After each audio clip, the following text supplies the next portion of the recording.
Compete in the sport of pigeon racing. My next guest tonight is a man who's been breeding and racing pigeons for well over 30 years. So who better to tell us about pigeons and the sport of pigeon racing? His name is Fred Farmer. He's a delightful character. You're really going to love him. Would you make him welcome, please? Ladies and gentlemen, Fred Farmer, here.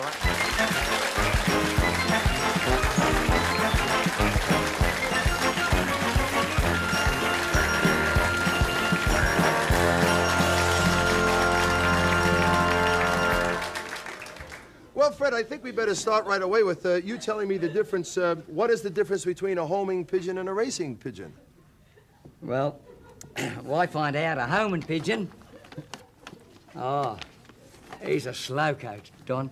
A homing pigeon is slow? Yeah, he's a slowcoach, yes. You feed him up and he gets real fat. Now, just have a look at this one. Look at the size of that. He's not being cruel to these. Now, if anybody calls about the handling, Fred's been handling pigeons for 30 years, and he knows exactly what to do. See how big he is? Like, well, he doesn't look much bigger to me than a normal pigeon. No, but he is. Look, feel how fat he is.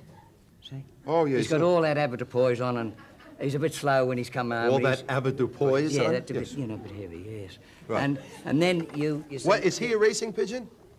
Yes, he's in the racing family, but he's not a... But he's too fat to be a racing pigeon? Yes. Right, yeah, he's a homer, what you were saying, see? Right. Now, I think we've got a nice little one, a smaller one here. Right.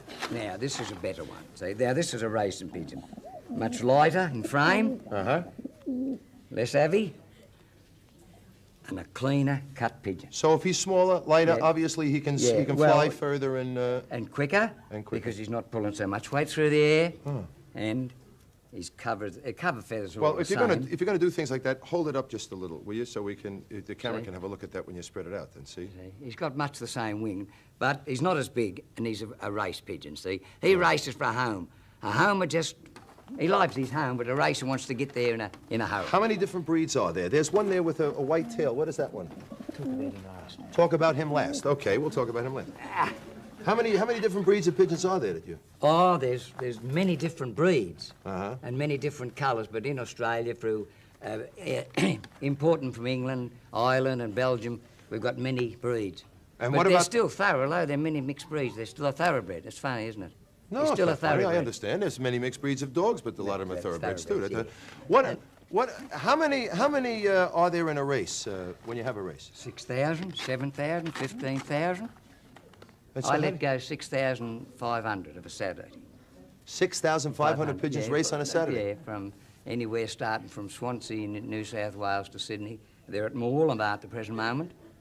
400 miles. 400 miles. Yeah, man, I don't so what do you do? You ship them somewhere, in a big, and the race is van, coming home. Yeah. But they all go to different locations coming home. Oh, yes, that's the art. Oh, right. That's the art. They know how to home on a beam or something. We're not quite sure how do they you lose do any? Yeah, 50%. But we don't know why we lose them. It's like a good sort. You take her out and you give her a good dinner. The next time you go to meet her, you lose and you can't understand what's going wrong. That's a fact, isn't it? No, that's a fact. Same with the pigeon. You feed them, water them, and send them away, and then they just forget to come home. You might be better off taking a pigeon to dinner. It would be maybe. What is the homing instinct? How come they know how to come home? Well, that's something that nobody knows. Not even the greatest scientist of the day can find it out. And if we ever find that out, that'll be the end. Well, Fred, let me ask you this. You take them to, like you buy a pigeon, and you take it to your... Now, how does he know that that's home? How does he know not to go to the home he was at previously, or 2 homes ago? No. Well, when you breed them as babies, and you only breed them to one home, like that box. Ah, I see. I breed them as babies just to that box. Right. He eats in that box, he drinks in that box, and he sleeps in it. And so, how do you... never mind where I take that box, he knows where his home is. And how do you train them in... what do you feed them? Peas, wheat, corn, milo, anything you mention, any seed. And how do you train them? I mean, there must be some training you go through to teach them. You don't go, hey, this is home. You don't. No. When they're babies, about 5 weeks old, you just imagine that was your landing board. You just sit them all on there. They can't even, the babies are sitting out there on a big board like that, and they can't even fly. But they know inside is their home, because that's where they're born, in the back here. Right. So they go through the bobs when they're sitting out in the light long enough. They just go through the little bobs and jump down, and they learn to have a drink of water and a food, and you keep on doing that, and as they start to fly, you hold them in your hand just like this, We haven't got much time, have we? We're all right. Don't you worry about time. It's fine. We'll take care of the time. When they're little, just we imagine, haven't got much time. Can you hurry it up? Just imagine it's a little baby. Just imagine that's a little baby 4 weeks, 5 weeks old. Well, see, he's in front there on the board, and you're flapping him like that, see? This is an old bloke. He's cunning, see? Yeah. And then you just let them jump onto the board. Right. And then that teaches them to flap onto the board, and then as the days go on and the weeks go on, they fly on their own. Yeah. And they come back. Just Oh, there like you go. that. That's a flap on the board. I see. Right. Yeah, See that's what they do. You've got to teach them to do that. Right. That's me there, isn't it? Is that you? That's me, yes. That's a pretty snazzy shirt you got on there, mate. That's the barber shirt. Is that... So those are your pigeon Yeah, crews? that's my pigeons. See How many that? are in there? How many are you keeping there? That's not That- you. Yeah, that's... Oh, that's you without your glasses. Yeah, that's me. How about that? Oh, I got to do what you want. That's me. You're not a bad-looking bloke without your glasses. You know that? That's all right. There they are all Well, coming listen, down. when you wear your glasses, do the pigeons have trouble recognizing you to know to come down? No, as long as I got the food and the tin in the hand, that's all they worry about. Now, how do you call them in, mate? Come on. And they can hear me from 2 miles away. They didn't even move. Yeah, but these are not mine. These are not yours. No. To be a sneak, you didn't tell me that. No. Tell me about the fantastic. Who did you win a race? What's this they tell me about? There's a whole bunch of pigeons missing and they're somewhere else on some island or something. Yeah, Lord Howe Island from Taree. They got caught up in about a 90-mile westerly wind off Raymond Terrace, that's up in the Hunter Valley, and they ended up in Norfolk Island. Yes, Well, how are you going to get them back? Well, when they get fit, they might fly back, but we've had a few brought back in the aeroplane, you know? Yeah. But we don't expect many back. Did they tell the pilot how to get home? Oh, yeah, they navigate. Oh, yeah, they Isn't the navigate. pilot in the cockpit going, where do we go now? Where do we go now? Here we go. Show me the fantail. Is that the white one? Yeah. I've assumed that's the fantail. That's a very fancy-looking bird. Is that a racer? No, this is the decoy.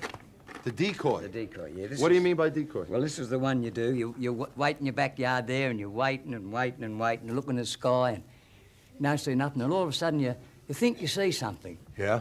And you go like that, see? Now, the bird flying through the sky, you can see that. But you know what now? With new technology, Yeah. he's finished. He's like that 10% unemployed. We've made him 100% unemployed. What do you do now? I'll tell you. I knew you Just would. put him in there. I had faith in you. See, Wait a minute, take him now- out again. Just take him out Oh, again. certainly, Take him out certainly. just for a second. Okay, you want a picture?